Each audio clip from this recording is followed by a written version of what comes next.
Groenland. Une île immense, glacée. Et pourtant au cœur d'un bras de fer mondial.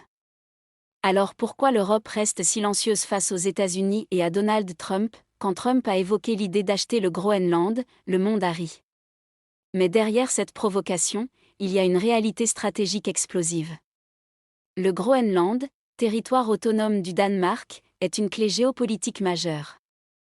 Position militaire cruciale dans l'Arctique, bases américaines déjà présentes, routes maritimes futures et surtout des ressources naturelles colossales, terres rares, pétrole, minerais essentiels à la transition énergétique. Face à ça, l'Europe hésite. Pourquoi ? D'abord parce qu'elle dépend encore largement de la protection militaire américaine via l'OTAN.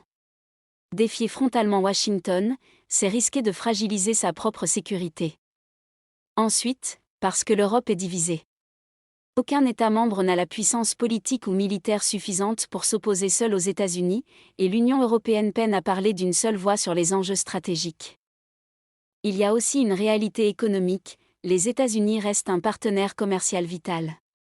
Entrer en conflit ouvert avec un président imprévisible comme Donald Trump, c'est prendre le risque de sanctions, de pressions économiques, voire de ruptures diplomatiques. Enfin, le Danemark lui-même marche sur un fil.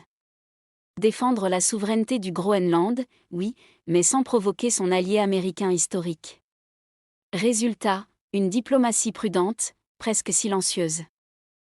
Le Groenland n'est donc pas qu'une île de glace. C'est le symbole d'une Europe encore dépendante, prudente, et parfois paralysée face à la puissance américaine. Et la vraie question reste ouverte, jusqu'à quand l'Europe acceptera-t-elle de ne pas oser défier Washington ?